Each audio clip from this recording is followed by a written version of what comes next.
welcome to today's special webinar, Going Big on Small Business. Today's webinar is being sponsored by the Office of Management and Budget's Office of Federal Procurement Policy, the Small Business Administration's Government Contracting and Small Business Development Program, and the Federal Acquisition Regulatory Council. During the next 2 hours, you will hear from a series of officials who play critical roles in shaping the policies and tools agencies use to meet and exceed their small business contracting goals. I'm Matthew Blum, Associate Administrator for the Office of Federal Procurement Policy, and I'm pleased to serve as host of today's webinar. Before we begin our session, I'd like to take a minute to explain the objectives for this webinar. In a nutshell, our goal is to provide you with insight from the officials who are most responsible for shaping small business contracting policies so that you can better understand the reasoning behind why certain policies and tools are being emphasized and how they are being shaped. Now, over the past year and a half, Deputy Secretaries, Chiefs of Staffs, and other senior officials in your agencies have been meeting with senior leadership at OMB, SBA, and White House officials to discuss strategies for maximizing opportunities for small business contractors and taking full advantage of the new authorities in the Small Business Jobs Act as they come online. These discussions have covered topics such as how to take advantage of set-asides under multiple award contracts, how to increase opportunities for small businesses under the simplified acquisition threshold, and how to accelerate payment for small businesses, both as prime contractors and subcontractors. Through the webinar today, we're going to share some of the insights that have been gained through those important discussions. Now, we won't be giving tutorials during today's session. As I mentioned a moment ago, our focus really is on providing perspective. So it's important that you consider this today's seminar as a supplement, not a substitute, for the small business training that you receive from FAI, DAU, and your agency. Now, ultimately, success in achieving small business goals depends on the good work of every agency and every one of you on the front lines that are listening to the webinar today. But there are a number of agencies that have specific responsibilities for crafting small business contracting policies. They are SBA, OFPP, and the FAR Council. Today, you will hear from officials from each of these organizations, as well as from GSA's Federal Acquisition Service, which operates the Federal Supplies Schedule program, a key contracting program that provides access to many thousands of small businesses that offer a wide range of commercial products and services. We will also be joined by officials from DoD and Treasury who will discuss strategies they are using to successfully maximize opportunities for small businesses. Then we will conclude our webinar with a roundtable where we will be able to address some questions that we have been hearing from you in the field and also touch upon some hot topics in small business contracting. So that's our roadmap for today's webinar. As you can see, it's quite packed and we're excited to be here.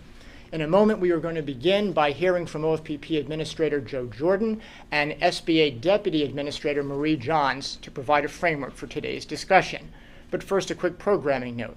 When we set up this webinar, we had hoped that Joe would serve as the host, not me. Unfortunately, though, Joe was called away at the last minute to attend to a family matter.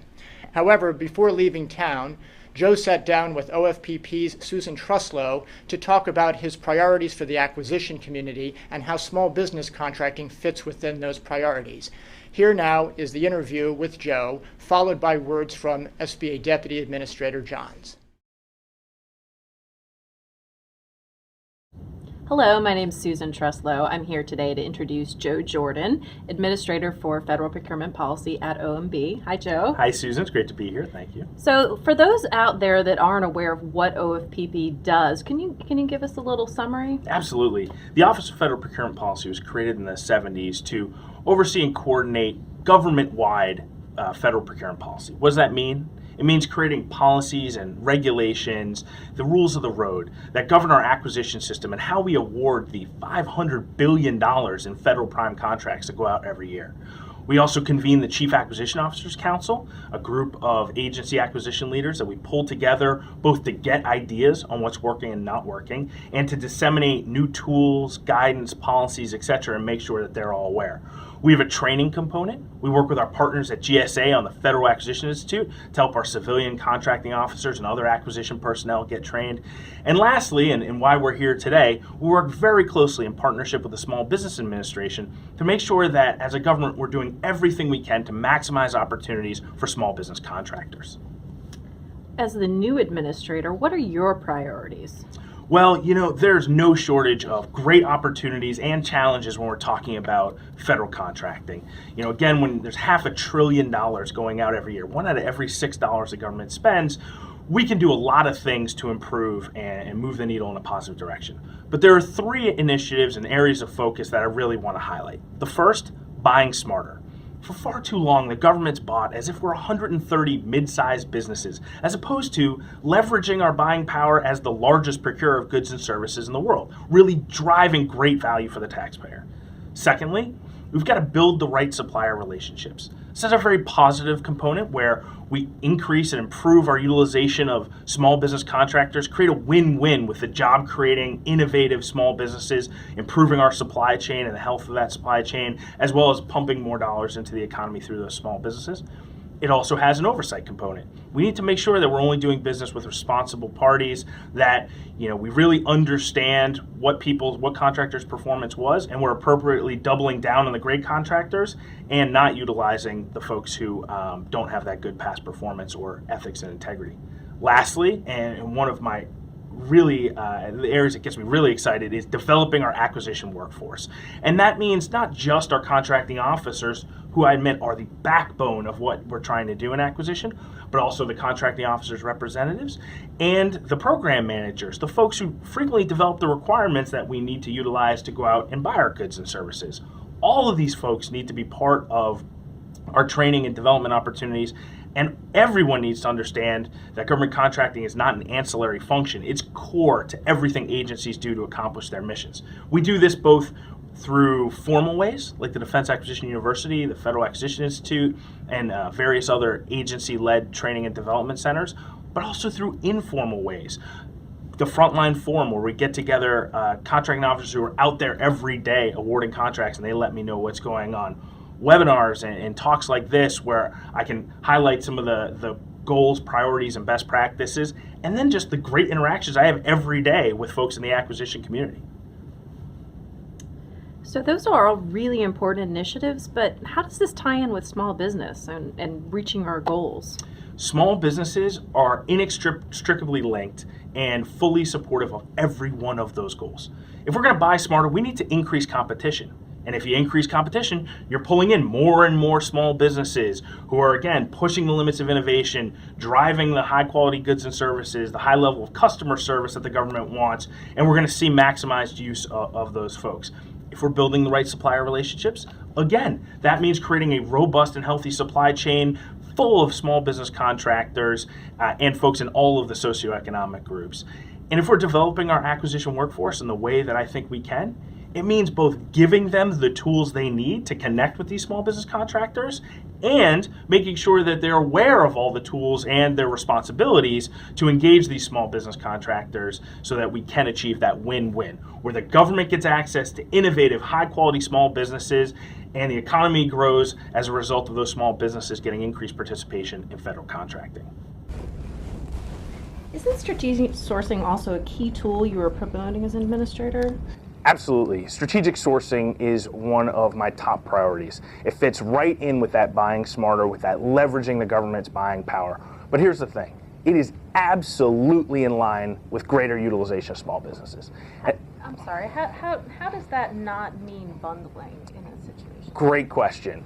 And let me affirmatively say, strategic sourcing does not mean bundling. Strategic sourcing means being thoughtful about the way that we acquire goods and services, especially things that are more commoditized, so that we can leverage the government's buying power across the board. But let me give you a concrete example, because I know there's some skepticism and some worries in the small business community and in the contracting community about how this will really play out for small businesses.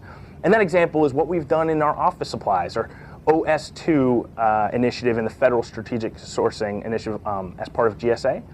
Through that, we got 15 vendors into one vehicle, one strategically sourced contract that folks could use. Of those 15 winners, 13 are small businesses. Now, when I was working at SBA, I used to hear on these multiple award contracts, hey, Joe, our agency awarded 13 of the 15 contracts to small business. Aren't we great? And my question would be, well, how many of the dollars are going to small businesses? Because as we know, just by winning the contract doesn't mean you got those task orders. Doesn't mean you got that revenue, those dollars into the hands of those small businesses. So I've been asking that question. And now, not only has this vehicle saved hundreds of millions of dollars for the government, those small businesses have received more than 3/4, more than 75% of the dollars on that office supply contract. So again, we can save money for the government, we can leverage our buying power and buy smarter, free up time on these commodity type contracts so that acquisition professionals can focus on the more complex requirements, and we can increase our utilization of small businesses.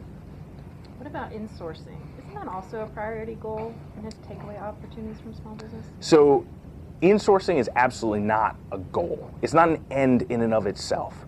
What insourcing means is that we've got to make sure we've got the right balance in our workforce, in our contracting community, between what work is contracted out and what is done by government professionals. If something is inherently governmental, by definition, it should only be done by government professionals. And in certain cases, the pendulum had swung a little bit too far, and things that are inherently governmental had been contracted out. Now, the other category where you need to look at insourcing is if something is a critical function or closely associated with an inherently governmental function, and you risk losing control of critical processes or operations within your agency. It doesn't mean you have to insource everything that's a critical function or closely associated. It just means you need to pay special attention to it. Now, I understand that sometimes small businesses can feel like they're the low-hanging fruit that gets plucked to satisfy an insourcing objective. Again, let me re-emphasize, there is no insourcing goal. There's no target we're asking agencies to hit. And in our guidance from OFPP, it clearly states small businesses should be the last place that agencies look when they're going for work that should be brought in-house. And if you're looking at a mix of work that's done by both large and small businesses and you want to insource some of it, you should apply the rule of two, and if there are 2 or more small businesses that are doing it, you should not insource the small business component. What other small business initiatives are being focused on this year? And going into the future, what are we going to do to make those goals? Yeah, so there are 5 things that between now and the end of the 4th quarter, and we've got a real drive to hit our fiscal year 12 small business contracting goals. It's going to require everyone's effort, and we've got 5 things that tactically we're asking folks to do and that I'm personally very focused on. The first, setting aside contracts in greater proportion for small businesses under the simplified acquisition threshold. Between $3,000 and $150,000, that's a real sweet spot for small businesses. Aren't we already required to do that? Well, there is a presumption, but unfortunately the data shows, I'm a big data and metrics and fact-based analysis guy, and as we looked at the data, only about half of contracts in that sweet spot, in that band, were going to small businesses. We've got to improve that. That's a place that agencies have to look. Secondly, we've got to use the new tool that Congress and the administration provided through the Small Business Jobs Act, this ability to set aside task orders on multiple award contracts for small businesses, including on the GSA schedule. Setting aside those orders for small business competition exclusively, you got to use that. We've got to use that authority. It's going to really help move the needle. Third, we got to make sure that we're syndicating best practices across the board to all the agencies as quickly as we learn them. That's one of the key things that I've seen. I saw it at SBA when I was there, and I bring it to OMB, and I see it all the time now. Somewhere an agency has cracked the code. They just need to, everybody else needs to learn that. Everybody else needs to say, oh, that's how you do it, and then follow that blueprint. An example of that is my 4th priority, accelerating payments to small businesses. We know that cash flow is critical to a small business. And if their cash flow is healthy and their balance sheet looks good, it only helps us get more and more small businesses into the supply chain, which, as I've said, is a win-win. So what did we do before? We accelerated payments to all small business prime contractors. Wildly successful. It was at a very low cost to the government and a really high benefit to small businesses. We've now extended that so that we're paying all prime contractors within 15 days in return, in terms of those other than small businesses, in return for them paying their small business subs faster. And we think that that's going to be tremendously helpful. Fifth and finally, we've got to have a keen ear out there for any new guidance or new tools that we can provide to help our contracting community. I want to be very responsive when I hear that there's something that we could do to help push. And over the next 2 months, even though I know that that's a short time frame for change in the government, we are standing by, ready, willing, and able to make those changes, get those new tools, those new guidance out there, because we have got to hit the small business goals. So for today's purposes, what would you like the listener of this webinar to know? What do you want them to come away with? So I think for today's session, there are 3 things I'd like folks to know. First of all, you're not alone. We have your back.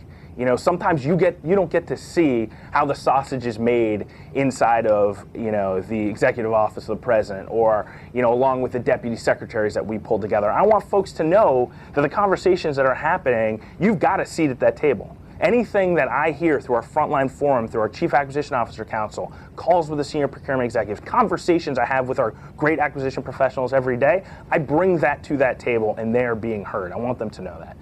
Secondly, I want them to be aware of these new tools, of these areas of priority and focus for OFPP and the administration, so they're really driving execution in the 4th quarter and beyond. Third, I want to, you know, make sure that people have some confidence in how decisions are made. It's not just that they know what the priorities are, it's, well, how did you arrive at that priority? So that's why I talked a little bit about some of the impact. You know, one of my roles at OFPP is I'm the chairman of the FAR Council, the Federal Acquisition and Regulatory Council. And much to my dismay, the FAR Council is not a group of wizened elders who stand around an old oak stump and wax poetically, but it's a group of folks who take all of the input for agencies to try to improve the regulations in a way that our contracting officers can use to set aside contracts more effectively for small business and do all the other great things that they do more effectively and efficiently. Finally, I know I said 3, but I have to add this as a 4th because it's probably the most important thing I'd like folks to take away from today. Thank you. I want you to know that I sincerely appreciate, as do all of my colleagues, as does the president and all of the senior leadership of the agencies, we sincerely appreciate and respect the work that our acquisition professionals do. Yes, that's true for our contracting officers. And if you're a contracting officer's representative and you feel like it's an other duty as assigned, I'm telling you it's critical to the success of our government. If you're a program manager and you're saying, hey, you know, I'm just tossing requirements over the wall to our contracting shop, you got to stop and think about what the impact on the system is, because again, contracting is critical to everything we do, and I thank you for being a part of this exciting team. Joe, I thank you for those words. Do you have any final words of encouragement for our workforce, not just the contracting officers, but them specifically, because they are the ones on the ground doing the work in this last quarter of fiscal year? I just want to, again, emphasizing the thanks and appreciation, but I'd want to say what you're doing makes a tremendous difference. You know, it's not about getting all the way from here to some faraway goal. Every incremental step, huge dollars. You know, one of the reasons I love my job so much is if I make a 2% improvement, that's $10 billion. If we just get 2% more in the hands of small business, that's a ton of revenue, even in this town, to help small businesses grow, create jobs, develop their businesses, and become even better suppliers to the government. Well, excellent. Thank you very much. Thank you for having me. This is great, and thank all of you.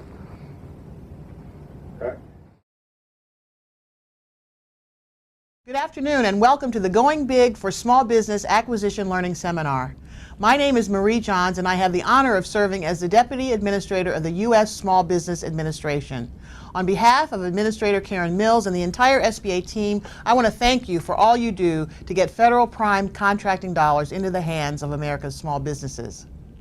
The work that each of you do is critical to our national security, the success of our communities, and the long-term strength of our economy. I know that you know the facts. Over the last 2 decades, small and new businesses have created 2 out of every 3 net new jobs in the U.S., and the country's 28 million small firms today employ 60 million Americans. That's half of the private sector workforce.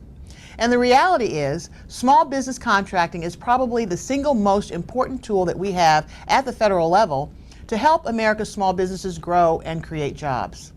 The President clearly understands this, and he's made small business contracting a priority across the administration. The way we look at it is that small business contracting is a win-win. The government gets to work with the most innovative and forward-leaning companies in America today, often with direct access to the CEO. And small businesses get critical revenue to build and scale their operations. At the SBA, our goal is to make sure that you have access to the best small businesses in America today. That's why we provide a wide range of counseling, mentoring, and loan programs to ensure that small business contractors can be effective and productive partners with your agencies. One of my favorite parts of this job is I get to travel around the country meeting with small business owners and entrepreneurs, and there are great small companies out there. And some of the best ones are already doing work with the federal government. These businesses are building the types of products, services, and tools that will make your agency stronger, more efficient, and more productive. To ensure that you have greater access to these businesses, we've been working to increase coordination across government agencies and to improve the tools we have available to assist small business contractors. We've also increased outreach to important stakeholders so that they can help us identify more excellent small businesses. We want to make sure we're doing everything we can to support your efforts to reach more innovative small businesses that are building products and services that tackle some of our nation's most pressing security, military, and technology needs. As you know, we released our fiscal year 11 scorecard in early July. In fiscal year 11, we awarded more than $91 billion to small businesses, which is 21.7% of federal government contracting dollars. We fell short of the 23% goal and dropped a point from fiscal year 10. However, during the first 3 years of this administration, the federal government awarded more than $286 billion, or just over 22%, in federal contracting dollars to small businesses. This is a $32 billion increase over the 3 preceding years, even as overall contracting spending declined. In fiscal year 11, 14 agencies hit their small business prime goal. I want to congratulate all the contracting officers and the acquisition staff at the Department of Treasury for meeting all of its small business goals, both prime and sub. That's excellent work. In addition, for the 5th consecutive year, federal prime contracting dollars awarded to our service-disabled, veteran-owned small businesses increased to over $11 billion, or 2.65%. This is up from $10.8 billion, or 2.5%, in fiscal year 10. This is good news for our vets, and we're working to make sure that our returning service members have opportunities to transition into successful business leaders. The federal government also has consistently exceeded the small disadvantaged business goal of 5%. The reality is we've made progress in a number of areas, but as we tell every agency official we meet with, our goal is to meet the goal. This is especially true as I look at our fiscal year 12 year-to-date numbers. We clearly still have our work cut out for us to achieve the 23% goal in fiscal year 12. And the next 2 months are going to be absolutely critical, as more than $100 billion in small business eligible contracts will be awarded between now and the end of September. In fact, over 30% of these remaining contracting dollars will need to go to small businesses in the final 2 months of this year for us to be successful and meet the goal. But the good news is that if you continue to focus on small business opportunities, we can make this goal a reality. We take small business contracting very seriously at SBA.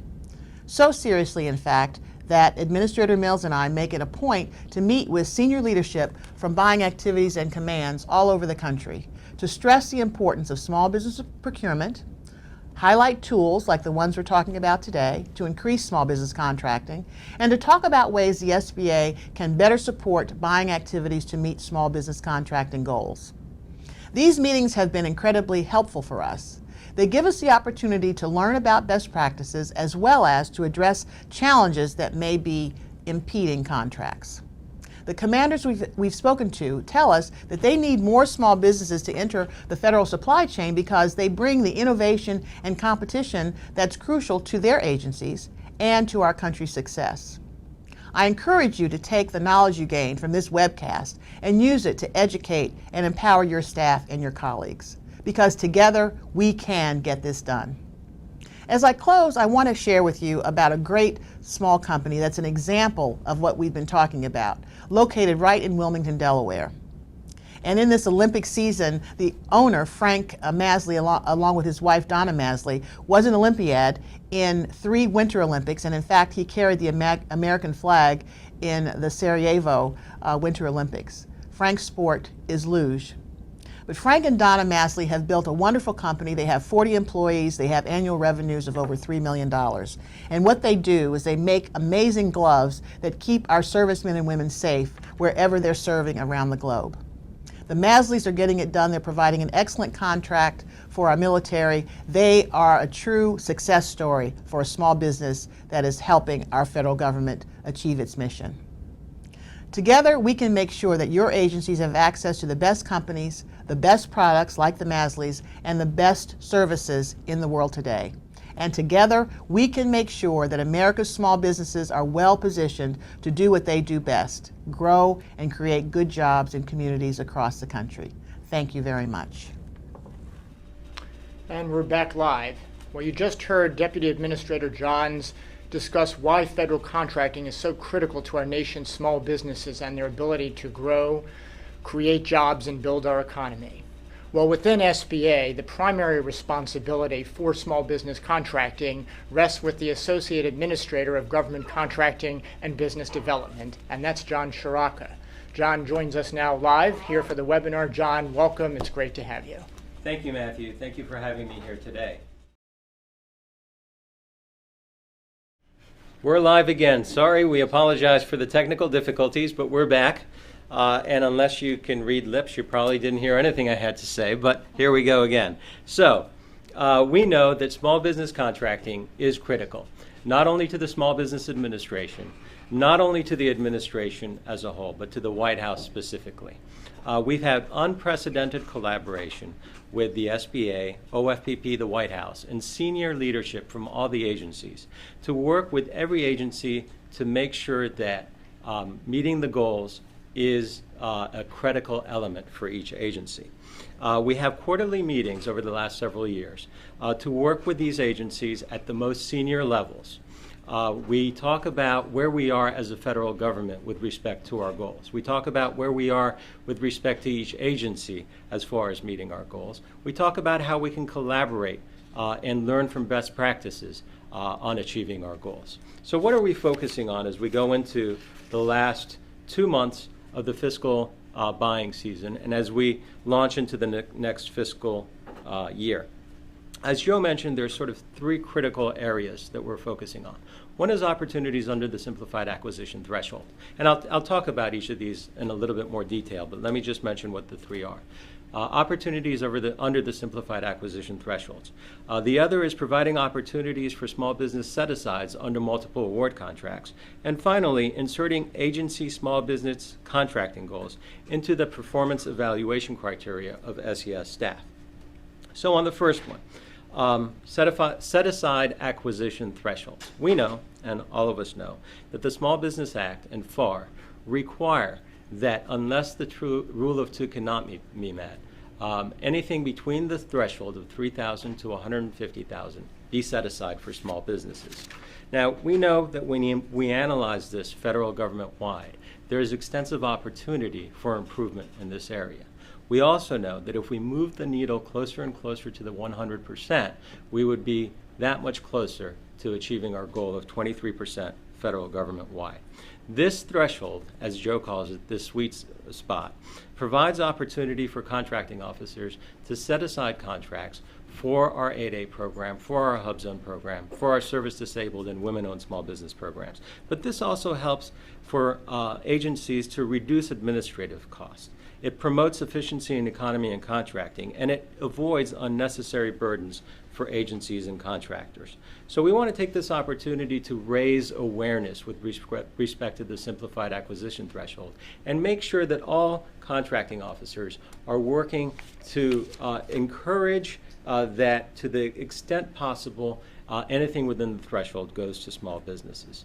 The second item I wanted to touch on is opportunities for set-asides under multiple award contracts in the federal supply schedules. Joe also mentioned this.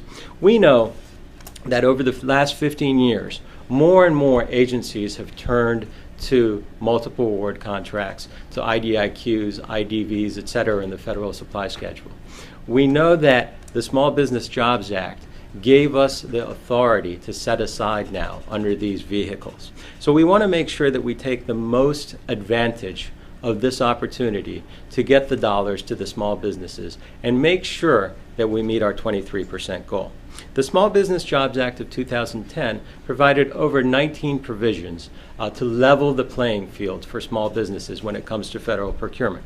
There were many provisions in there, and I don't want to get distracted from the question that we have here with regards to 1331, but one of the most significant provisions was Section 1331.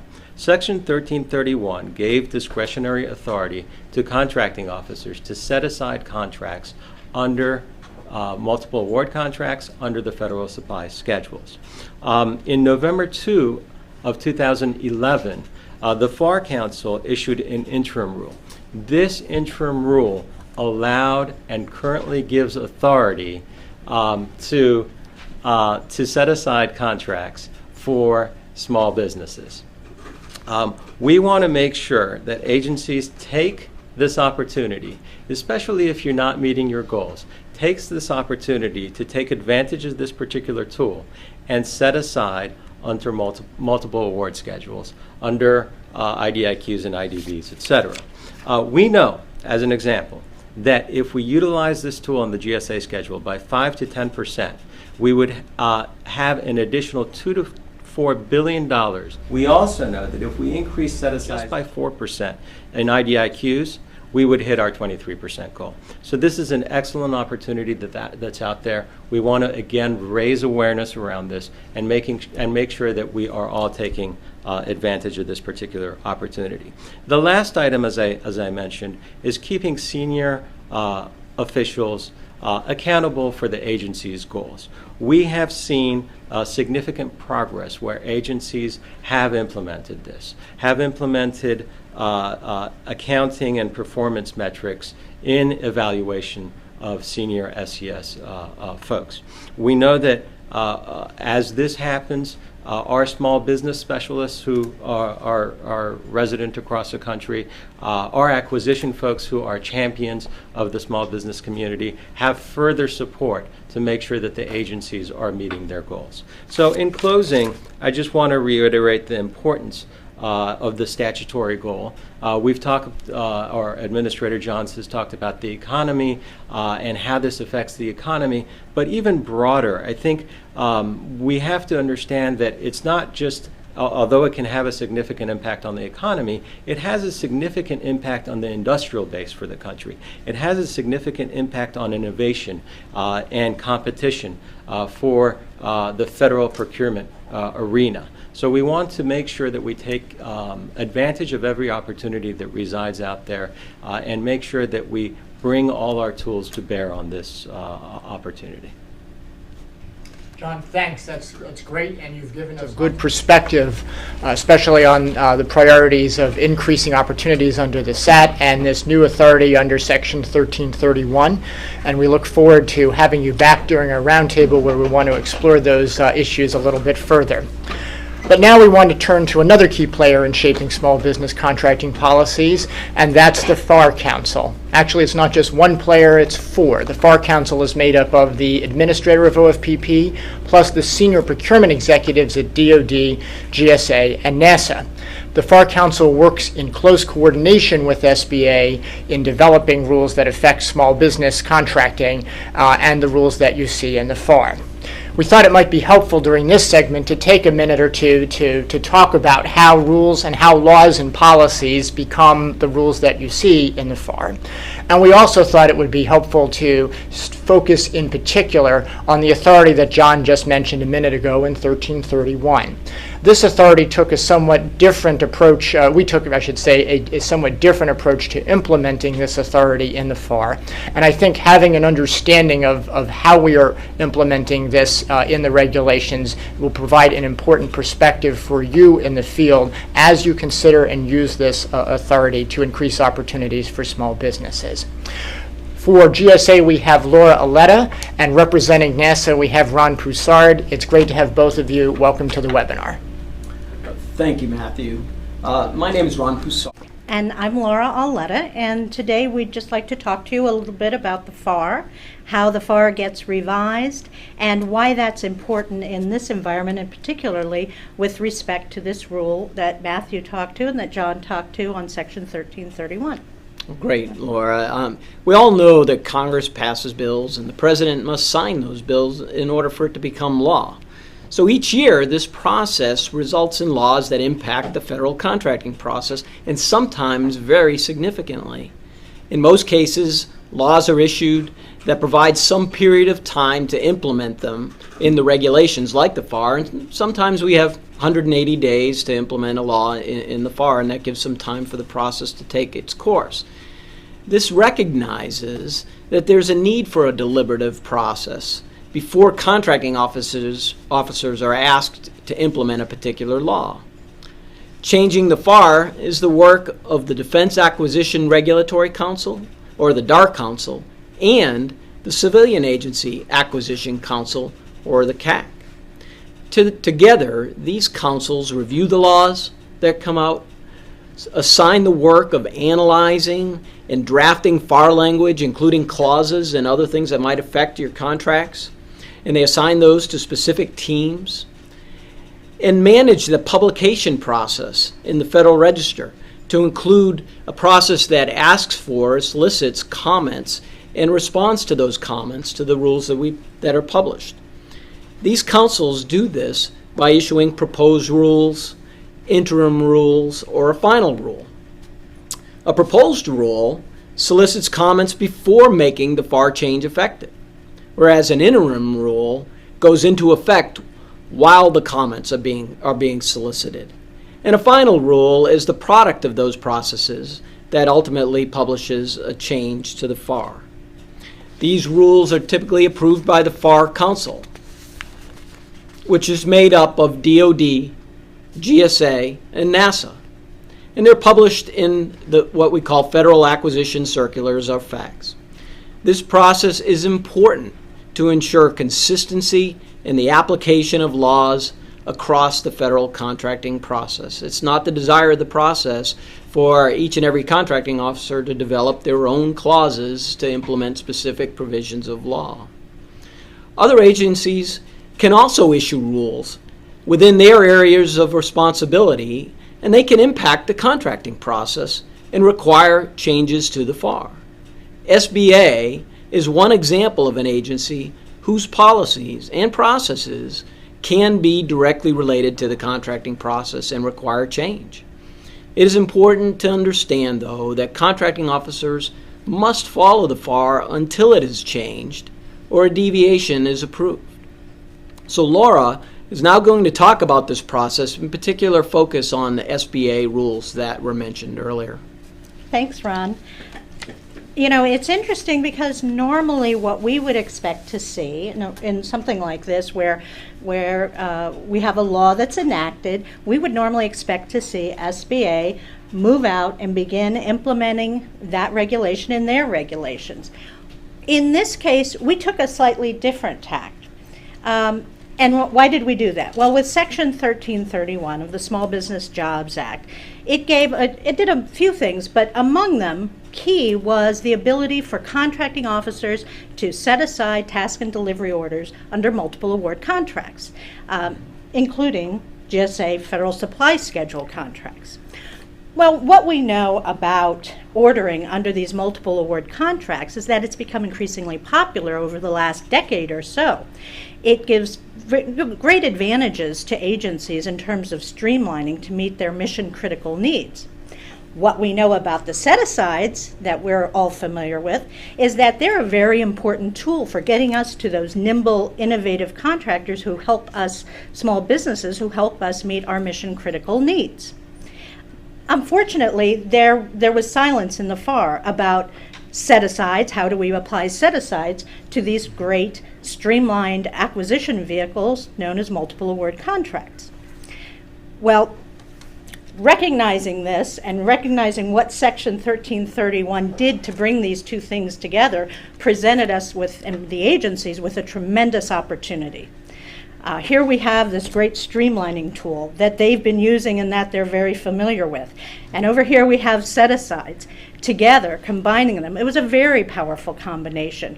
And so powerful, in fact, that the SBA, OFPP, and the FAR Council agreed that it was crucial to get that tool into the hands of contracting officers through the FAR as quickly as possible, even before SBA had an opportunity to work out the details. And that's how we ended up with an interim rule in the FAR before SBA worked out the details. And what I'd like to stress here is that in this fourth quarter, it is a very important tool for us to reach our goals. I cannot stress that enough. We are seeing agencies using this tool right now through eBuy. We're seeing the statistics roll in that folks are setting aside their task and delivery orders under GSA schedule contracts. And in a few moments, we're going to hear from Houston Taylor, one of my colleagues at GSA. He's going to be giving you 3 very simple steps on how you can use this tool now in the fourth quarter to meet your goals. If you are not meeting your goals at your agency for small business, regardless of the category of small business, you should be setting aside task and delivery orders right now under multiple award contracts. And we would encourage you to use the GSA Schedules program to do that. And I think that's what I'd like to point out to folks is that there is no risk in doing this right now. You can do it now. Your colleagues are doing it right now, and I would urge you to join your colleagues and start setting aside these orders. Great, thank you both. That was perfect. And as Laura had mentioned, coming up next, we're going to hear from Houston Taylor and some of the very important steps that FAS is taking with respect to the schedules to enable agencies to take full advantage of the discretionary set-asides. But before we do that, we're going to take a 10-minute break. I think, believe it or not, this technical glitch that we had a moment ago has actually worked well because it's kept us exactly on schedule. So we will take a break and see you all in 10 minutes. Thank you. Welcome back. As promised, we're now going to turn to the federal supply schedules. Before I introduce Houston Taylor, there are 3 important points to keep in mind which explain why the schedules program is so important to our conversation today. First, federal agencies acquire approximately $50 billion worth of goods and services every year through the schedules that GSA and VA operates. That accounts for roughly 1 out of every 10 contracting dollars. Second, there are many thousands of small businesses that participate in the Federal Supply Schedules program. So it is easy to understand why small businesses view the schedules as their gateway to the federal marketplace. And third, schedules are essentially multiple award contracts. So the authorities that you have heard every speaker today talk about, John, Laura, and Ron, about using discretionary set-asides as a tool to access small businesses is very vital and important with respect to the schedules program. Well, to tell you more about what GSA is doing to implement the discretionary set-aside authority, we're very pleased to have Houston Taylor here. He is the Assistant Commissioner for FAS. Houston, welcome.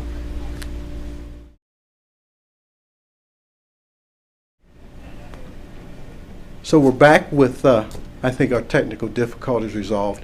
I always like to story tell a little bit, and there's actually a story behind actually some of this. So flexibility is the key to air power as we continue to move forward. So let's jump in to my part here today and talk a little bit about what GSA has done to support OFPP and the SBA to implement Section 1331 of the Small Business Jobs Act. Quite frankly, it's been a journey working with our stakeholders, chief acquisition officers, senior procurement executives, agency small business directors, on the Hill, industry, and small business. No small task. Meeting, talking, discussing, getting the different views around the impact of 1331. Our role has been to work very, very closely with the interim rule that was published in November 2011. As we move through that, though, let's talk about some of what we've done from a GSA perspective. Let me give you some numbers inside the game, if you will. First, here's what we know when you use the multi-award schedules, commonly referred to as schedules. When federal agencies use the multi-award schedule, we see that they achieve their social economic goal. We know for a fact that 26 out of the 28 CFO Act agencies using schedules have achieved or met their social economic goal. The takeaway there is simple. When you're using schedules, there is a high probability that you will meet or exceed your social economic goal. What are some of the numbers behind the schedules program as it relates to small business? First, 35% or $13 billion have went to prime dollars in small businesses in FY11. This year, FY12, we're tracking slightly below that, 34%, or approximately $10 billion. I'm confident, though, with your help, that we'll meet or exceed the goals that have been set. Now, let's talk about the acquisition strategy that's available to you as a user. How do I actually use the schedules to go out and achieve the socioeconomic goals that have been set aside, that have been actually mandated by your agencies? Couple points. First off, small business groups, FAR Part 19, small business, 8A, hub zone, service disabled vet, economically disadvantaged, women-owned, they all apply. You can achieve set aside in any of those areas. There are 3 simple steps that you really need to follow. 1, perform your market research. I cannot overemphasize this. Do your homework. Spend time looking at the schedules, making sure that you have the small business that is capable of meeting your need. If you're not sure, reach out to the companies. Reach out to us, GSA. But do your homework. And finally, in that area, document your findings. File documentation is critical. Secondly, incorporate the appropriate FAR set-aside clauses in your request for quotation. This is a critical step to make sure that anyone who is responding to your RFQ understands the rules of engagement, the terms and conditions, and in fact that it is set aside. When we think about schedules in that area, recognize that we're looking at 19 to 20,000 plus scheduled contractors. They're not all small business, so it's important for you to make sure you recognize that. What we're doing to help you in that area is we're modifying our scheduled contracts to ensure that those terms and conditions are in place for you. We are about 60% down the road in completing that task. Until such time, it is critical that you, as a procurement official, make sure that you've incorporated the FAR set-aside clauses. Third point, use the same competition rules provided in FAR 8.405, except limit your consideration only to small businesses. For specific language on conducting set-asides under the MAS, check out FAR 8.405-5. Now, let's go a little bit further. What are some of the initiatives that we're doing to ensure that, in fact, you can use set-aside procedures under the schedules in a fast, efficient way? First, from a system perspective, when we refer to e-buying schedules, we're talking about our platform for posting requirements. If, in fact, you use the e-buy system, it will automatically insert the language into the request for quotation, notifying the contractors that this is a set-aside. So that's a key point, guys. If you think about it, e-buy can help you do your job better. Secondly, the language provides automatic compliance with the clause. That is embedded in what we have done.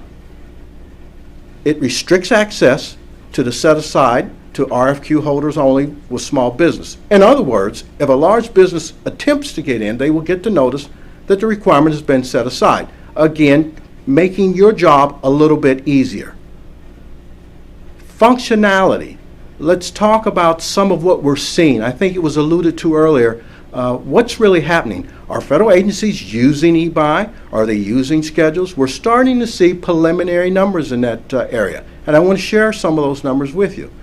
In the past 3 months, nearly 3,200 RFQs have been set aside.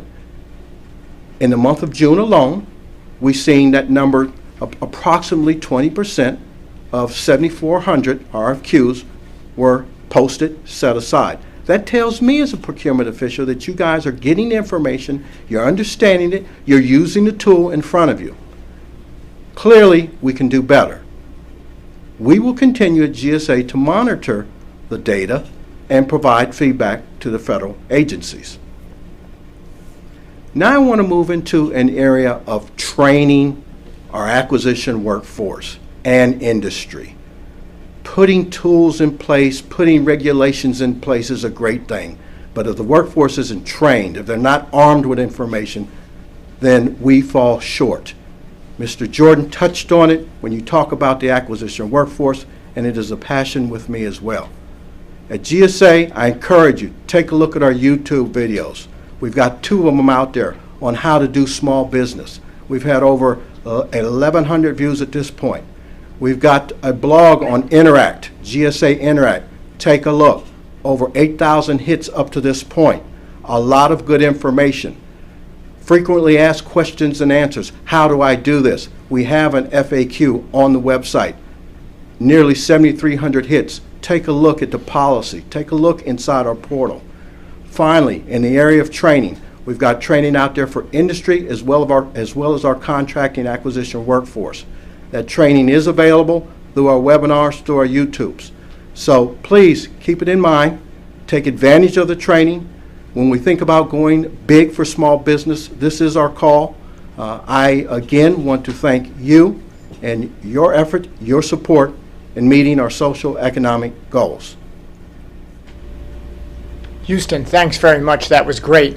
I guess I didn't tell the truth at the beginning of the webinar. I said there would be no tutorial, but the quick tutorial that you just gave about how to use the schedules was wonderful, a great 3-step process, and I hope that those of you out there that have not yet had the opportunity to have training will take Houston up on his offer and the work that he and his team are doing to make 1331 an easy tool for you to access small businesses on the small business schedules.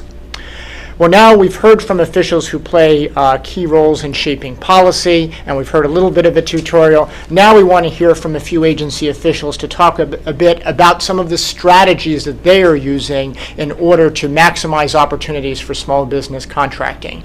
And we're very pleased to first introduce and welcome Andre Gudger, who is the director, and I'm sure many of you know from DoD, Director of Small Business Programs. Andre, welcome to the webinar.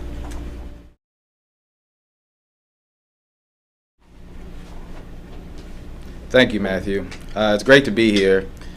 In fact, when I thought about this opportunity to participate in a webinar, I thought that this would be a great chance and opportunity to tell everyone out there on the web who will see this real time and also watch this recording, say, Department of Defense are taking the rule of 2 or setting aside small business competition in multiple award contracts very, very seriously.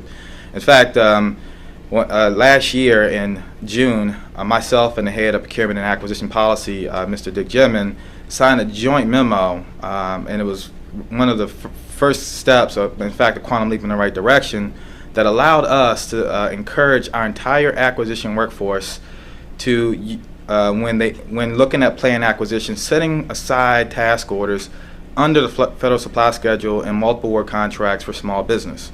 We know that the fourth quarter is a big part of our spend in the Department of Defense, and we thought it would be appropriate to look at how can we encourage competition and infuse small businesses in what we do and work on building out our industrial base.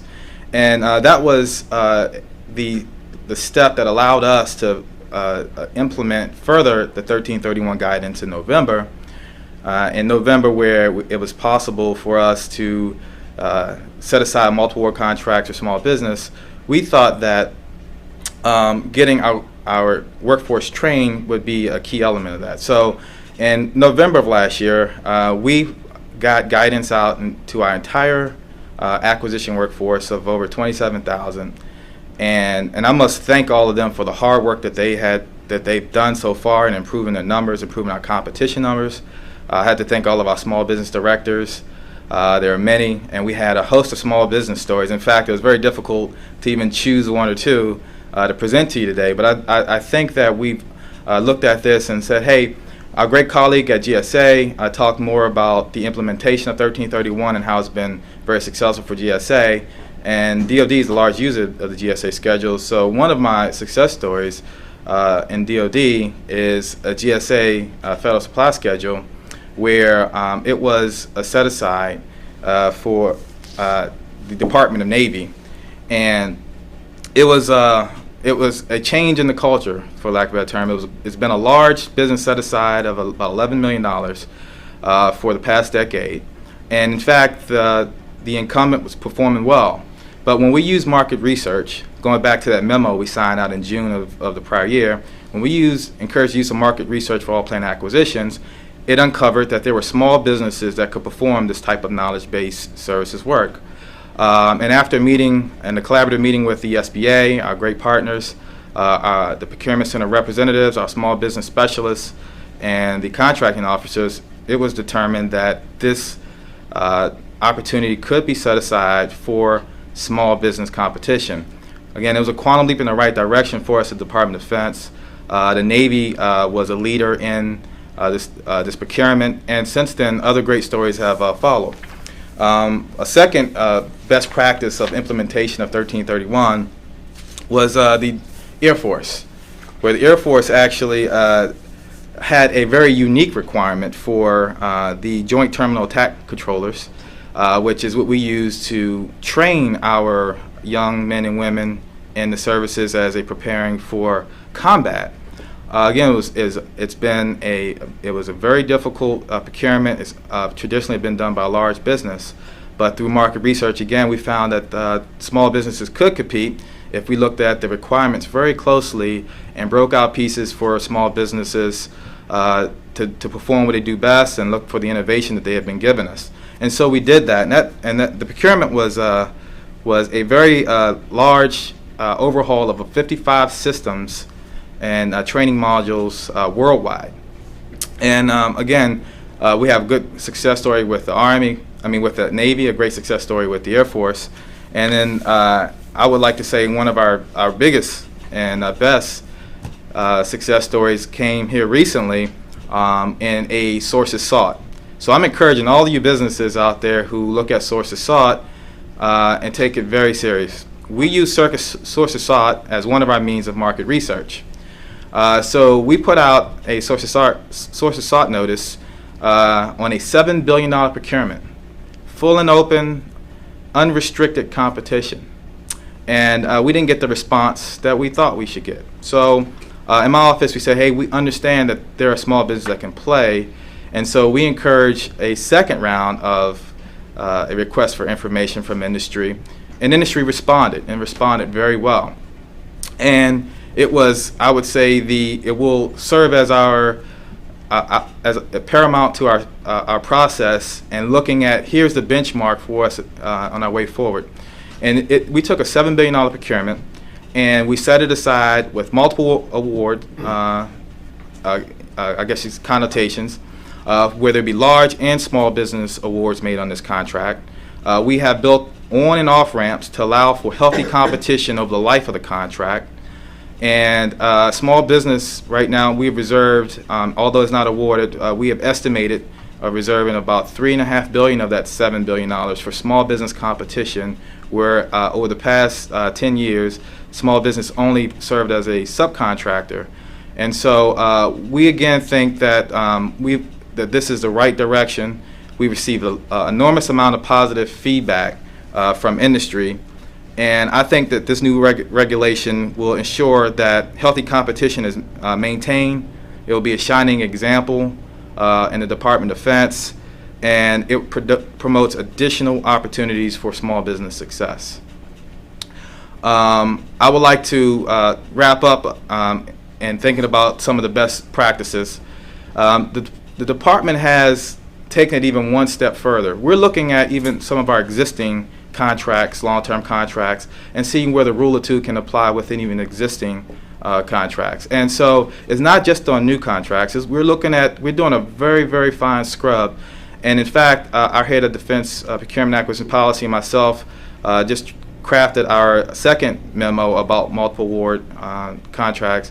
And we are encouraging all of our services and agencies to relook at previously awarded contracts and, where appropriate, open it up for small business competition for the fourth quarter of this year in FY12 and beyond. With that, I'd like to thank you for your time and attention, and I'd like to turn it back over to Matthew.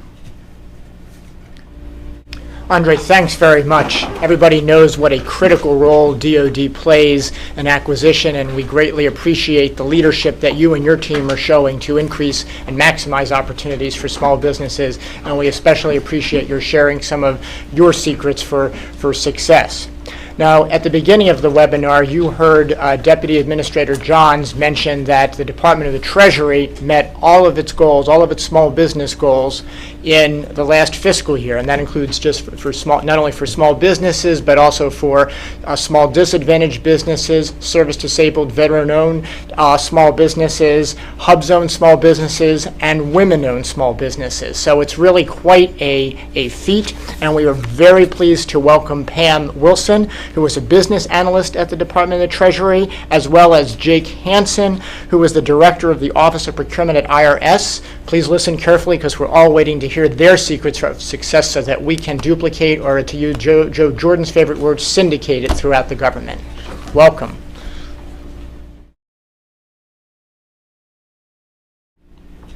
Good afternoon, everyone. First, I'd like to start off by saying, go Team Treasury. Yay! Yay, Treasury! Good job, guys, out there. Well, good afternoon, everyone. And we're just going to start off by sharing some of Treasury's great news with you guys. And then my colleague, Jake Hansen from the IRS, is going to share some successful practices of how the Internal Revenue Services has met its goals.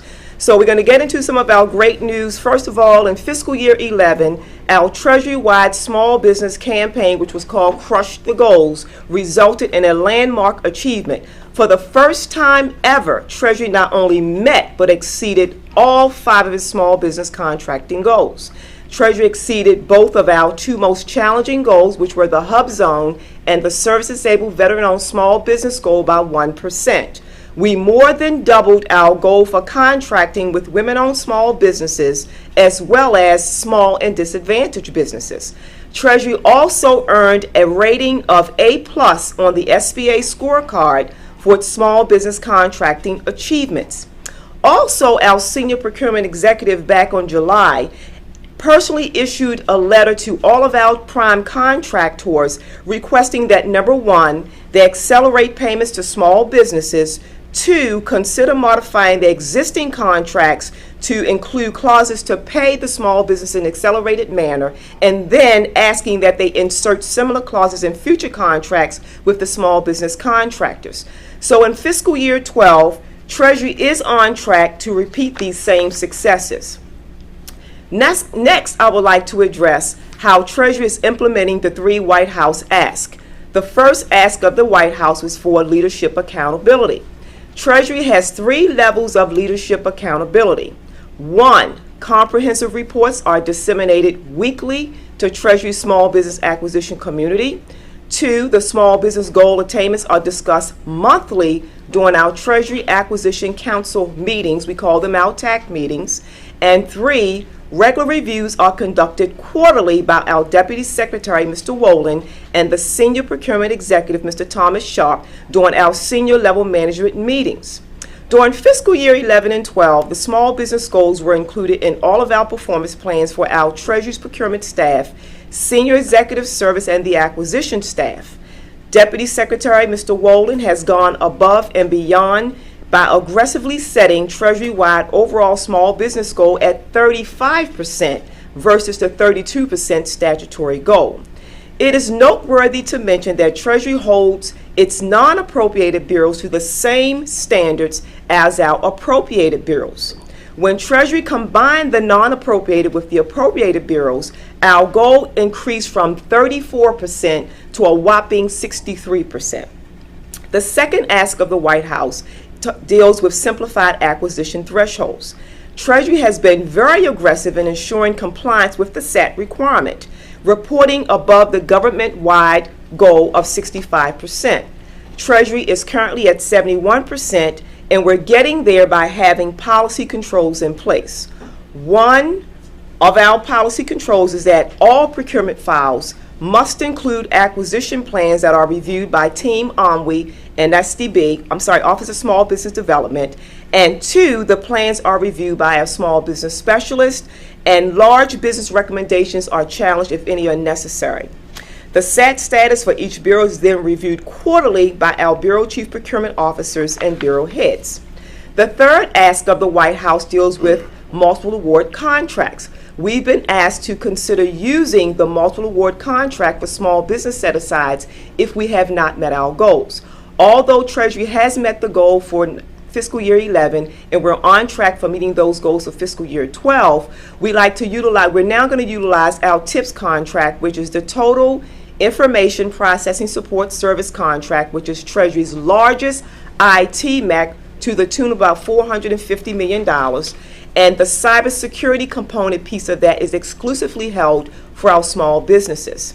Treasury is currently meeting all of its small business socioeconomic goals, for the exception of HubZone, and we're looking to these MACs to specifically focusing on HubZone IT contracting. Other Treasury MACs and federal supply and GWACs are being considered for target-rich product service codes for HubZone set-asides. As we move forward to fiscal year 2013, we will continue to improve upon these things that prove vital to our successes, i.e. leadership accountability, communication, incentives, and targeted outreach. To enhance, we are expanding our tools and resources, including training and education with creative uses of technology. The U.S. Department of Treasury, thank you for giving us this opportunity to share our good news. And now I'll turn it over to my colleague Jake Hansen to share some successes. Thanks, Pam. It truly was an exciting year to be in the Department of Treasury and the IRS, and it really comes down to my first day on the job, and we all remember what it's like to have jitters on that first day on the job. And I was going in to meet Commissioner Doug Schulman and the Deputy Commissioner Beth Tucker and my new boss, Dave Grant, in charge of agency-wide shared services. And it was May 9th, and I remember we were coming off a lengthy continuing resolution, and my main concern was on executing the IRS budget, and I was certain that was going to be the focus. Well, my first meeting with the commissioner changed my acquisition outlook for the remainder of that year, and probably for the remainder of the time I'm with IRS, when he asked me the question, can we make our socioeconomic goals? And I was caught aback a little bit, because we're talking about, we have maybe 5 months left of the fiscal year, and I'm being asked about our socioeconomic goals. I'd never seen anything like that. It was an organizational culture shift that I'd never seen. That's tip number one. You have to have that support from the top. Because the entire time through the remainder of the fiscal year, not once did I get pushback from a customer on trying to go to a socioeconomic contracting category for a contract award. That's a big deal. When the whole team is behind you, you can accomplish amazing things. You also have to inspire the team. And what I mean by that is you can't tell people to go for a goal for the sake of going for a goal, because that's not how this happens. You're talking about parts of our country that are disadvantaged, that need assistance. It's part of the American dream. I myself am a service-disabled veteran. I served in Iraq alongside of these men and women that are coming back from a war zone, and we owe it to them, after being great ambassadors and warriors that they were, to give them a piece of the pie. That's how you motivate your contracting workforce, is to make them understand why is it we are trying to do these socioeconomic categories. The right reason is taking care of Americans for a greater America. Now, my personal formula for doing this all is really simple. Surround yourself with really good people, listen carefully to what they have to say, and then empower them to do their job. Because I'll tell you what, folks, from my career, military, FEMA, and now with the IRS, I found that there's two different types of leaders. There are those that say they care about people, and there are those that care about people. And you know who knows the difference? It's the people. And when you truly care for your workforce, when you're truly looking out for their well-being, when you realize that diversity is the strength of a workforce, that you can bring that whole group together, and all you have to do is ask them for the right reasons to try to accomplish a goal, and they'll turn a mountain to do it. And in this case, the IRS and Treasury did. Now, you can't visit this just from time to time. When you're going for the socioeconomic goals, it has to have a daily focus. I took one of my talented GS-15s and put her on this project to help me have that daily focus. We actually developed some CFC-style charts, the thermometer charts, the red ones, for each of our socioeconomic categories, so that we could show the whole workforce how we're doing as a team. It also allows them to see where we've done really well in certain socioeconomic categories that we had to work harder in some of the others. And still, hub zones and service-disabled, veteran-owned small businesses are a challenge. And then you have to employ those analytics, those charts that we just talked about right there. But even a more important part of that is taking a good look at your forecasting. You need to really understand what's coming down the pipeline and maybe making sure that they're going in the right socioeconomic categories. Or if they're not targeted for a socioeconomic category, why not? And again, we have to go back to the rule of two. And we go out and do a request for information. And if we find, in fact, we've got 2 qualified small businesses in those socioeconomic categories especially, that's great. And that's the direction that we have to go, and that's the direction that the IRS did go. Sometimes you really have to focus on locating the hub zone contractors. What I mean by that is a lot of times in contracting, we assume because we put something in Fed Biz Ops that everybody's scouring those for opportunities. And in some of these smaller businesses, that's not necessarily true. So what you need to do is do your homework, know what these hub zone contractors can do, service-disabled, woman-owned contractors can do, and then make sure when you're putting solicitations out there that you do that little bit extra and reach out to them to make sure that they know that that opportunity is there for them to compete on.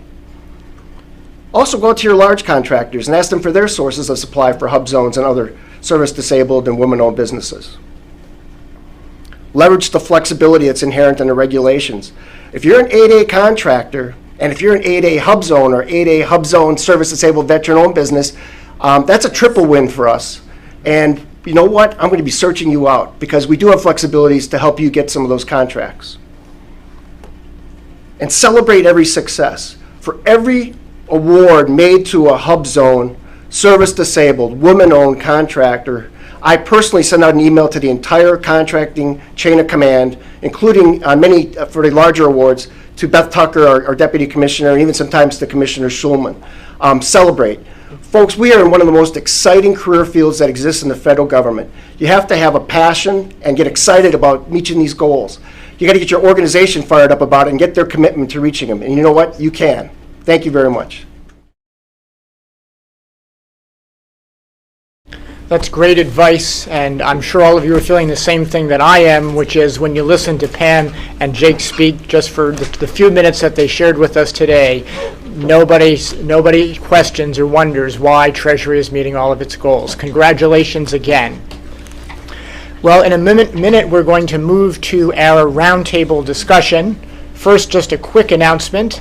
Although Joe Jordan was not able to join us live in today's webinar, OFPP is planning a webinar called Meet the Administrator, Meet the OFPP Administrator, and that will be coming this fall. So keep your eyes open for that, and we hope that you will have an opportunity to hear a lot more from Joe coming up shortly.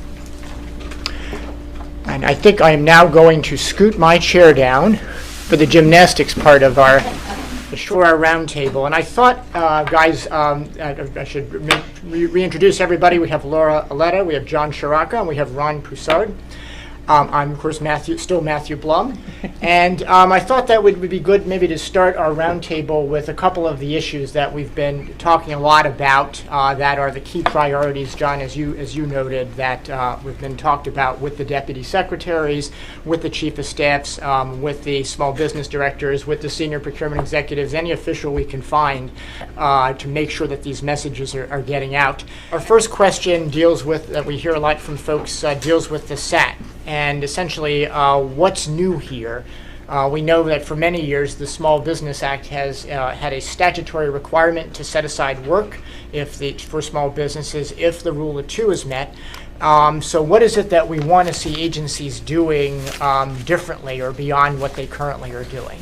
That's a great question, Matthew. So one of the things is that we're not changing any of the rules here, as you mentioned, right? The emphasis is taking advantage of what's out there, right? We've identified that there's significant opportunity in the simplified acquisition threshold, and we know that as we move closer to that 100%, we know we're never going to get quite to that 100%. There's reasons why we won't. But as we move closer to that 100%, we know that we'll get closer and closer to the 23%. What we would encourage, and we've seen some of the best practices today, is how do we keep not only our acquisition folks, but our program managers aware of our performance. So, sharing how the agency is doing with regards to the simplified acquisition threshold within the agency would be very useful in sort of keeping focus on this issue. And that's sort of one of the best practices that we've heard out there. And as you mentioned earlier, John, when we've done analysis of the data, we see that there are true opportunities, real significant dollars that aren't currently going to small businesses that we think would be eligible for small businesses with some of these best practices. Absolutely. Good point. I also want to, let's talk about 1331. I know we've talked a lot about that, but I think there are a couple of points I want to go back to and make sure they're clear in people's minds. And the first is, and it relates to the unusual way in which the reg was developed. As we talked about, the FAR came out with its interim rule with the basic framework, and then SBA came out with a proposed rule that provides greater detail in how order set-asides, partial set-asides, and reserves work. And I guess some folks out there, if I was out there, I would certainly have this question, which is, if I'm out there using the FAR rule and I'm using processes that are a little different than SBA's proposed rule, am I going to get into some sort of trouble? Do I need to stop what I'm doing, and should I expect that when these rules are finalized, even if they're finalized a little bit different than they are now, that I somehow have to change my current practices, or am I okay to move forward? I'll take that, Matthew. As you remember, when I was talking earlier, we talked about the whole process of the Federal Register, and I find that if you're really trying to understand a rule and why it's in place, as opposed to just what it's asking us to do, it's great to go back to that Federal Register notice and read what we call the preamble, which describes the situation. And I think in this case, the preamble was pretty clear that moving forward with the interim rule was a joint decision. SBA, OFPP, both recognizing the importance of the rule to get that ability, that authority out to our contracting officers so that they can actually use it and move forward with it. I know some from my own experience who were using it long before this rule was even in place, the ability to set aside when it's specifically stated in solicitations. So this particular interim rule makes it clear that set-asides may be used in connection with the placement of orders under multiple award contracts, notwithstanding what we know are the requirements of fair opportunity. And many of you have looked at that as being one of the challenges to our ability to do set-asides under multiple award contracts. So providing the solicitation provisions, which are also part of that interim rule, is an important aspect of it. So that preamble also, another statement you often see in a preamble is the expectations of the FAR Council. And in this case, it made it clear that the FAR Council expects us and agencies to go ahead and use that authority as the SBA is working on developing the rules more specific to how we implement it. John, you agree with that? Absolutely. I concur with what Ron just said. I would say that Ron mentioned we are working on our rule that is going out for public comment. We'll work through that process, but we wholeheartedly support taking advantage of the interim rule to help us get where we need to go with respect to our goals. So let me pose this question, and I know again it was touched upon, but I want to bring it all together and kind of in very concrete steps. What would be the specific things that agencies can do right now? In other words, we have a very kind of broad FAR rule, and I think there's still going to be some folks, and I would be in that boat too, if I was smart enough to be a contracting officer. What are the tools that are accessible to me so that I don't have to do a lot of reinventing the wheel? If we were going to do kind of a very simple checklist, what would be a couple things that immediately come to mind that we could put on that list? Oh, if you don't mind, I think that the first thing we can do is make sure our workforce understands where the training's available and how to use this. Houston talked to us earlier about training available on the Schedules program. We also have training available through the Federal Acquisition Institute now. And then I would encourage you to use the tool that we have sort of stepped out with first. You've heard a lot about it, but the GSA Schedules program, we've really stepped out there. We've made the training available. We've given you 3 easy steps to making this a reality and starting to use it. And we're seeing the numbers, as you saw earlier, the numbers are starting to increase in the use of this as a way of reaching these small businesses and achieving the goals. So I think that's key. And also it's, I think, noteworthy that when you use Schedules and you use eBuy, we're actually keeping statistics on this so that we can monitor the usage and see how we're doing. I think another good point is within your own agencies or even locations is to take advantage of your small business directors, your small business specialists, the SBA Procurement Center representatives in your area who are out there looking for the types of vehicles that might be suitable towards promoting your small business participation and meeting your mission. So, and I understand DHS, Department of Homeland Security, has some coming up this last quarter. DHS's Eagle 2 and First Source 2 are out there, and there are many others, and I think that it's important to use the tools at your disposal, those who know and are out there doing the market research day in and day out, to understand what vehicles are out there for you to use. One thing that I would add is we oftentimes get a concern about our rule when it does come out being retroactive.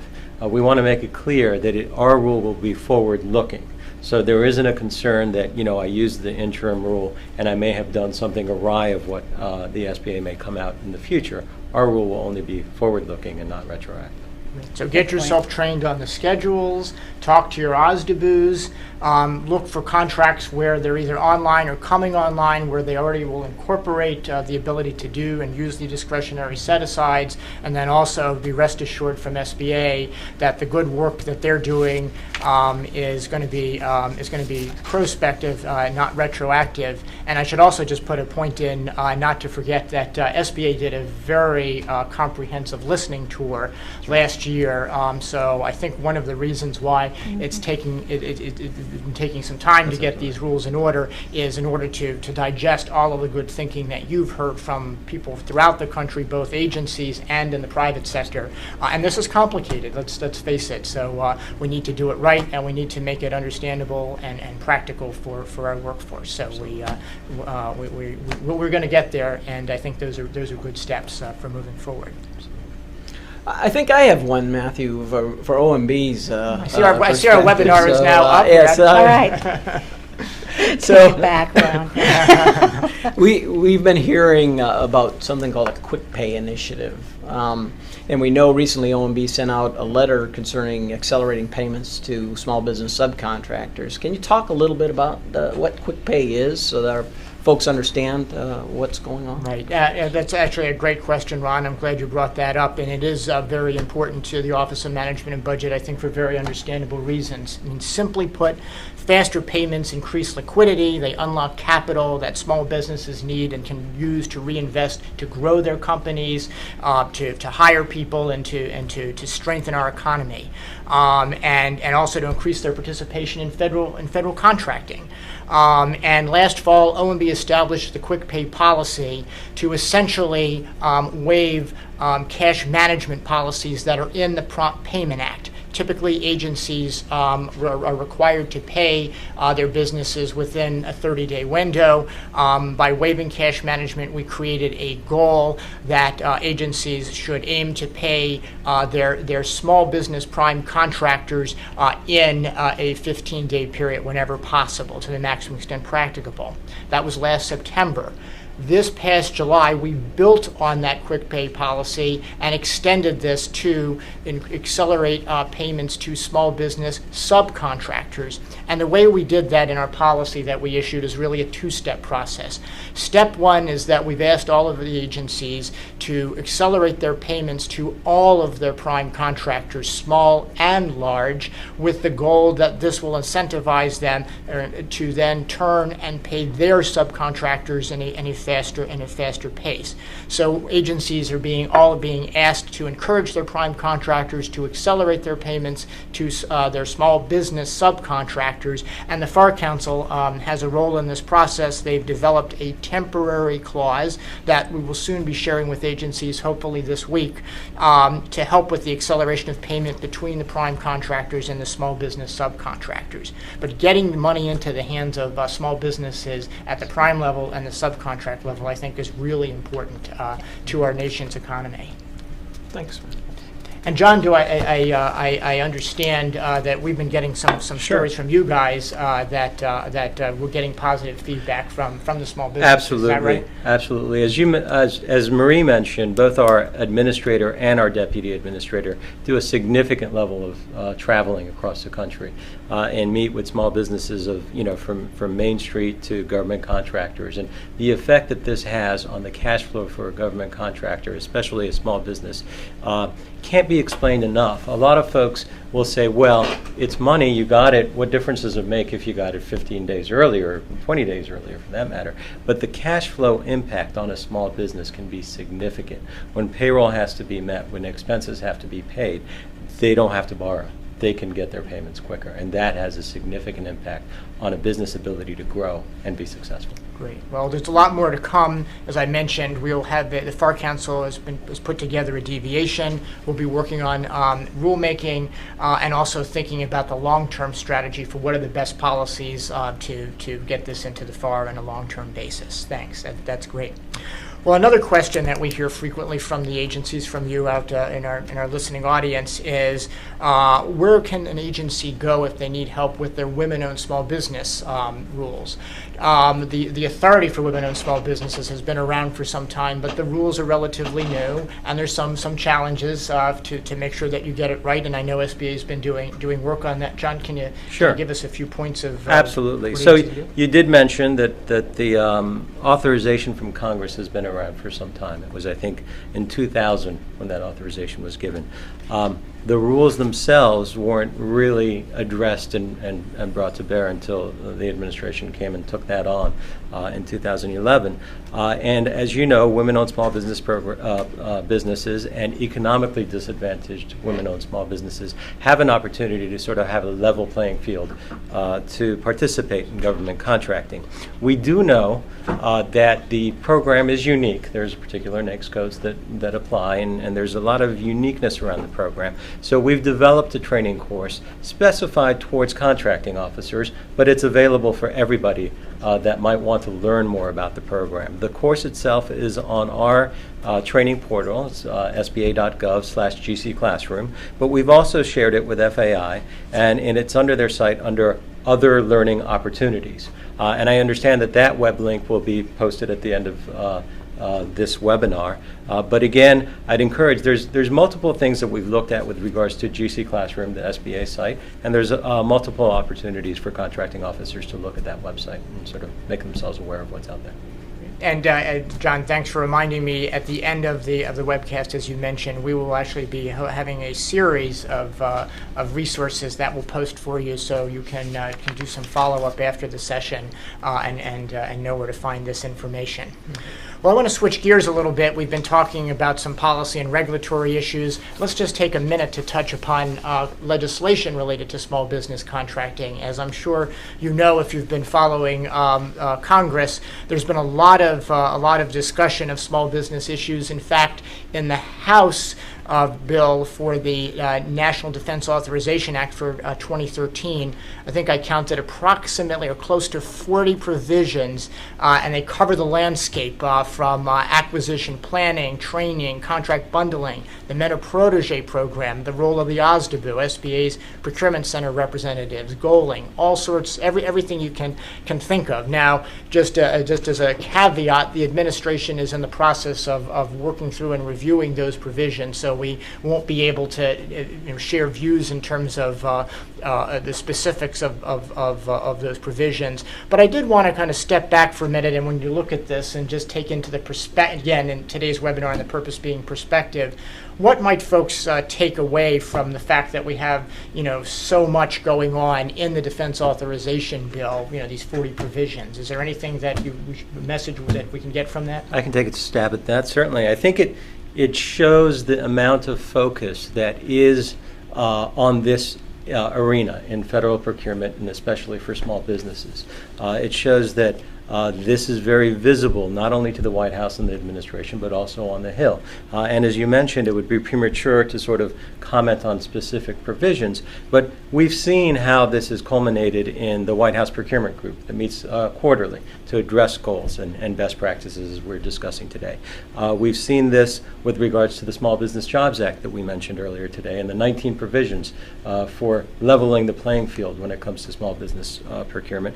And let's not forget about the White House Interagency Working Group, the Small Business Task Force that was established early on in the administration, and a lot of those recommendations were either implemented initially or made their way into the Small Business Jobs Act. So those are things that I think one can take away from what we see both on the Hill and with the administration, is that there is a significant focus on small business procurement. There's a significant understanding of the impact that this can have. And as I mentioned earlier, it's not just on, and I don't say just, it's not on employment always and economic growth.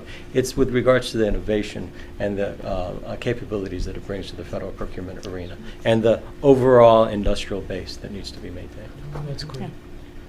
As we approach the end of our webinar, I want everybody to take out their crystal balls and look forward and think about what is it that we need to do to maintain and build on this momentum so that we can continue to do better and better in meeting and exceeding our goals.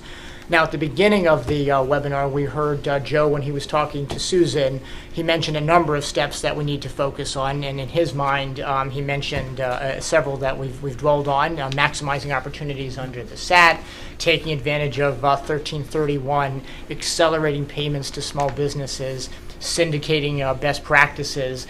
And maybe we should just kind of repeat that one in particular. There's so many good things that go on a day-to-day basis. I've often told my colleagues that if every contracting officer wrote down took 15 minutes a year, wrote down one good thing that they were doing, and we only took 1% of, or 0.5%, my math is terrible, but we would still have hundreds of examples of great things that are going on. And sharing best practices we can never do enough of. And I hope those of you that are listening to today's webcast, I understand that there were well over 1,000 tuned in. I hope that you will definitely reach out to your management and they reach back, or you reach back to us to hear the good things that you're doing, because there's nothing more powerful. It doesn't really matter what we say necessarily. It's when you see your agency colleagues that are using these practices and making them work. And also, Joe mentioned keeping a close eye on whether there are any additional tools that agencies may need. And this one, I think he was mentioning the fact that we're obviously in a fiscally challenging environment, and it may be a little bit different when you're talking about a program that has a steady state versus one that may be seeing a reduction in contracting, needing to make sure, for example, that the OSDBU is at the table, with the CAO, with the CFO, with the program people. So that was his list. How do you all feel about that? Did he get it right? Are there things he missed? Other things you might add? Well, if I can say two things. One is Joe mentioned the workforce, the acquisition workforce, and the hard work they do every day. And they are champions of small business. We have our small business specialists and our PCRs and OSDBUs, et cetera. And I just want to make sure that they understand the gratitude that comes from the administration and the SBA. But as one of the best practices mentioned, knowing that we have their back, knowing that senior leadership is being held accountable, knowing that at the most senior levels we're having meetings to make sure that small business procurement goals are met. I think that's very important. The last thing I would add is that I bet the folks that were joining us today didn't realize that lip reading might come in handy this afternoon. But having said that, I think a great thank you to the acquisition workforce is important.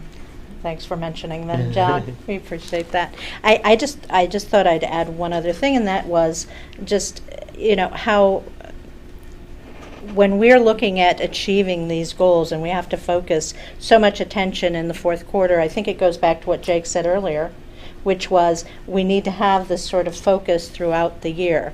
And by using the sort of the monitoring techniques that Treasury talked about, I think throughout the year would be a great service, and one of those best practices that perhaps we should syndicate.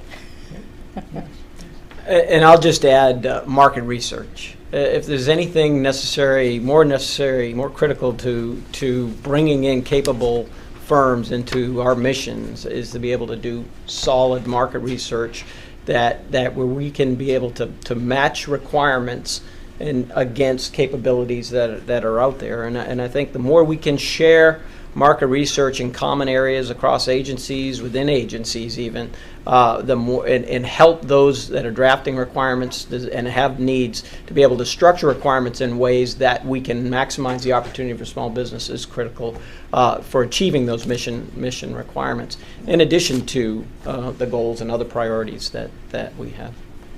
All great advice. That's wonderful, and we'll let that be the last word. Ron, Laura, John, thank you so much all for being here, and to all of our guests at the webinar. We understand that we had 2,300 viewers tune in. That's really fantastic and great for our small business community. So we hope that today that we've given you at least a little additional insight into the reasoning behind the shape and prioritization for some of today's current small business contracting strategies. As I mentioned earlier, as we leave you, we're going to put up on the screen some of the resources that you can avail yourself of to find out additional information as you need it. But we also hope that this webinar is really not the end, but the beginning of a conversation. And we hope that you'll reach out to your senior procurement executives, your small business directors, and your representatives on the DARC and the CAC. To provide any ideas or thoughts or concerns that you have as we move forward in this process and we work towards our shared goal of meeting and exceeding our small business goals. Before we leave, we want to thank our friends from the Federal Acquisition Institute for helping us today and putting on this webinar. And a special thanks to Susan Truslow, who has corralled the cats and done a fantastic job in being our executive producer. Thank you. And from all of us at OFPP, SBA, and the FAR Council, thanks so much for joining us these last 2 hours. You've been great. Have a great afternoon, and so long for now.